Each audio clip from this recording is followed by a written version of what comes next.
એવું જ છે ને ભાઈ. જો આપણે દુકાન ઉપર આવી ગયા. હવે આખો દિવસ દુકાન જ બેસવાનું છે. માવા બનાવવાના, સોડા વેચવાની ને બધું વેફર વેચવાની ને બધું આજ કરવાનું આખો દિવસ. હવે રાતના 1 વાગ્યા સુધી કન્ટિન્યુ કામ કરવાનું. હવ અમારા ઘરાક પાસે કેવા જો આ માવો બનાવવા આવે ને તો આથી માવો બનાવી લે. કન્ટિન્યુ બપોરે બ્રેક તો પડે હે ભાઈ. જમવા તો જવું પડે ને ભાઈ, જમવા તો જવું પડે ને. સુવાનો ટાઈમ ક્યાં મળે આમાં? અત્યારે આ દુકાન તડકાનો બેઠો હોય તો આરામ તો છે જ નહીં આપડી આગળ ભાઈ. હવે અમારે આ ભાઈ રોજે રોજ ને એસી ની જ વાત હોય. આવે જયારે આવે કે એસી નાખી દો, એસી નાખી દો. પહેલા એસી નાખીને પછી લાઇટ બિલ તો ભરવું ને આમાં.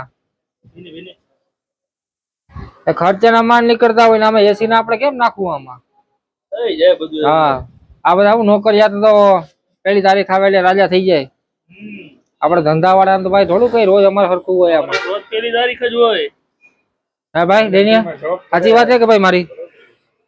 જોબ વાળા એટલે ભાઈ ટેન્શન હોય જ નહીં કઈ. એને 1 તારીખ થી જ મતલબ હોય. અમારે તો નફો નુકસાન કંપની વાળાને રોજ જાય કે પ્રોફિટ. તમારે 1 તારીખે કંપની વાળાને જે થાય આમને તો 1 તારીખે પૈસા દેવા જ પડે.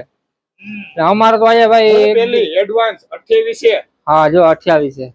એક દિવસ સારો હોય, એક દી ખરાબ હોય. અમારે તો હમણાં 1 મહિનો થયો તો હાવ માર્કેટ થોડુંક ડાઉન હાલે છે. અમારે તો ભાઈ બધું આમાં ધંધામાં તો આવું ચાલવાનું છે. શું કરવું હાલે રાખવાનું, બીજું શું? તમે કોમેન્ટ કરીને કહેજો ધંધામાં સારું છે કે નોકરીમાં સારું છે. બરોબર? તો આ ભાઈને અમારે ખબર પડે અને સાચું કોણ છે ને ખોટું કોણ છે.